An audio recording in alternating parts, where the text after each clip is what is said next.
dapat yung una, kung gusto nyo matutong gumawa sa clay, unahin nyo muna pag-araling masa yung ganito. Yan, ganito. Yan, ganyan na, simple lang. Nagdadala ito. Pag ano, no? Diba?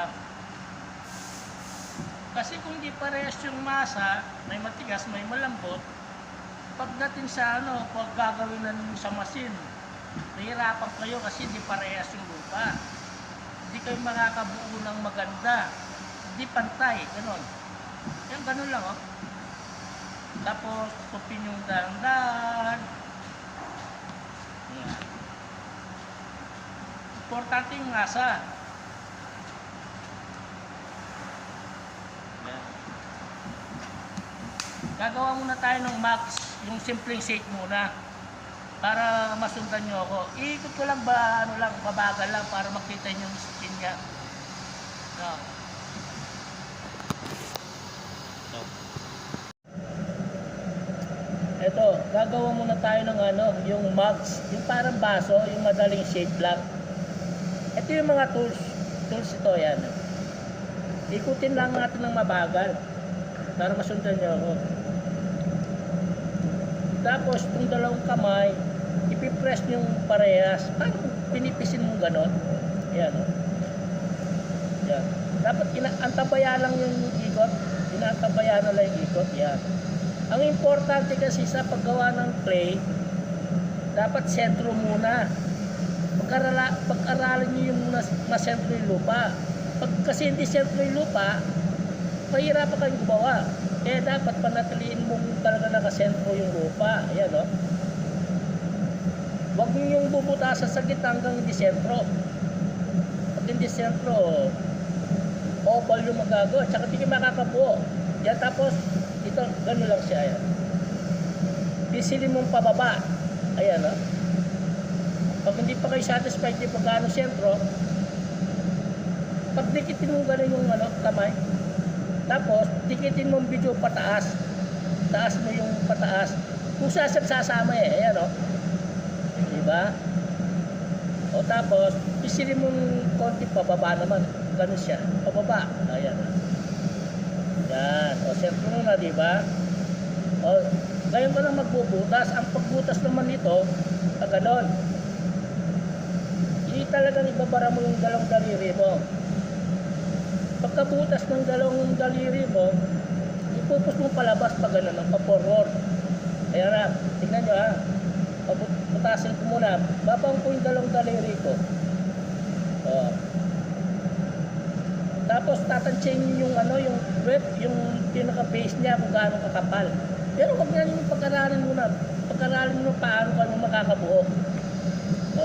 Pagkatapos yung naputas, ipus nyo palabas ng dahan. Tulak yung pa-forward. Yan, ganyan, no? Diba? O. Ganun lang yan, ayan. Ayan. Binagal ko lang yung ikot para makita ninyo. Tapos, kung gusto, tataas na natin yan, eh. Ito naman yan, ayan. Ganun siya.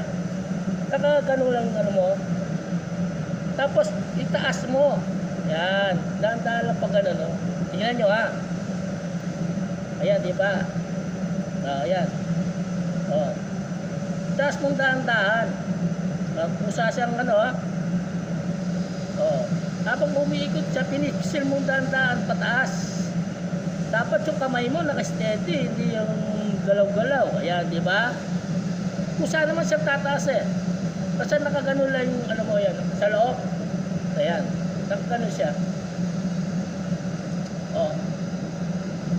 Tapos, kung gusto mo lilit yung labi, ipos mong papasok. Ayan, dahan-dahan lang, ayan. O. O. Kung gusto nyo lilit ng base, tulak lang ninyo gano'n, no? Pag gano'n. Diba? Ano sasakalin nyo? Ayan, no? O, diba? O, tapos patasin naman konti, o, para mag-straight siya. Dandaan lang. O, tapos gano'n na naman siya. Ayan, no? Para masentro yung labi. Ayan, no? Diba? Tapos, itong para makinis yung yung sa gilid ng paso, pwede kayong gumamit ng tools para aray, gano'n. Yan. Yan, di ba? Para malinis yung bolt muna. O ngayon, gagamitin na natin ng tools. Ito. Ang tamang paghawak ng tools ay ganito. Ganito. Yan. Ito nagkaantabay, ito nagpupus ito. Ito nagkaantabay lang sa labas. Tignan nyo ha. Gagawa muna tayo ng max. Na. Yan, ayan. Diba? Nakaganon siya. Ayan. Oh. Tapos ito tumutulak siyang palabas. Ito, nagkaantabay lang siya kung anong gusto nyong forma. Yan, pag ano lang siya. Oh. O, tingnan nyo ha. O. Pinupos mo yung sa loob, yung left, ito nagkaantabay lang siya. Ayan, di ba? Ito, pinipisil ng pag ganon. Papasok, ito ng palabas. Ayan, o. Dandaan lang, ayan, o. Di ba? Dandaan lang yung ano, ha? Yung hila. Kasi pinoporma na rin yung putik, eh. Ayan, di ba? O. Ayan, o. Nagiging mags na, di ba? Pero yung max maliliit lang yan, nilakihan ko lang to para makita nyo gusto yung forma. O yan, pag nagsesentro kayo ng labi, ito nakagano lang siya. Ipupos mo pababa, konti. Tapos ito, nagkantabay lang. Yan, di ba? O, kung gusto pa ninyong may shape pa, yung parang egg shape, konti pa. Ipupos mo ng dahan-dahan na naman, ito nagkatambay lang at yung magkano siya magpoporma. O ipos mo sa labas ay sa loob. O pero itong nasa labas dandaan lang. Ano siya nagkatabay eh no, di ba?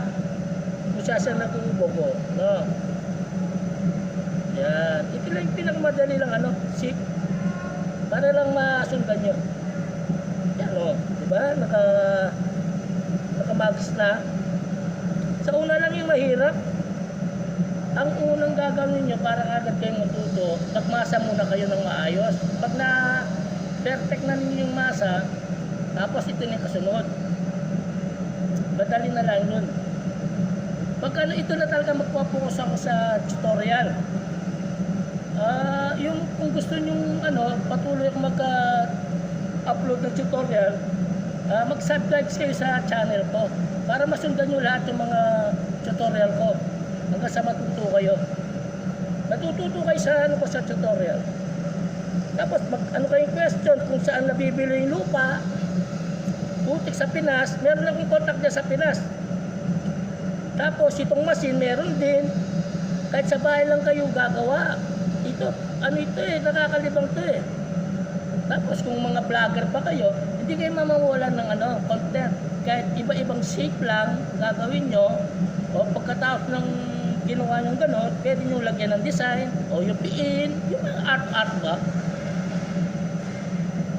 Alam nyo, last week pa lang ako nag-start sa YouTube.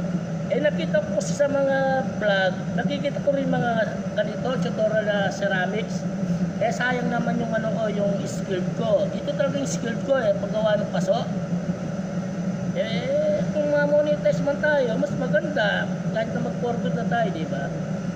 Pag-message lang kayo kung saan mabibili ng lupa at saka ng machine. Para matuto kayo.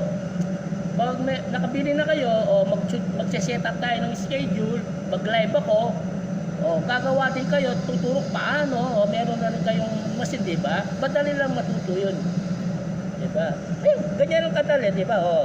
Kung gusto niyo lagyan ng labi, alam mo ito, labi, ipupos mo lang ito, daan-daan lang magkakaroon na siya ng labi, ayan, di ba?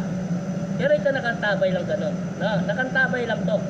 Basta ito laging naglalabas, ito papasok, ayan ayan. Nagkaroon ng labi, di ba? Tapos, para magpantay ito, gaganin mo na naman. Diba? Bukas lagyan natin ito, handle. Pero max na rin, max. Kahit maliit lang handle na gano'n. Okay. Thank you for watching. Sana makatulong at paki-subscribe na rin po. Baguhan pala tayo dito sa buhay ni YouTube, sa mundo ni YouTube. for watching. Ito yung una kong tutorial. Magpo-focus ako sa tutorial. Okay, thanks for watching. God bless.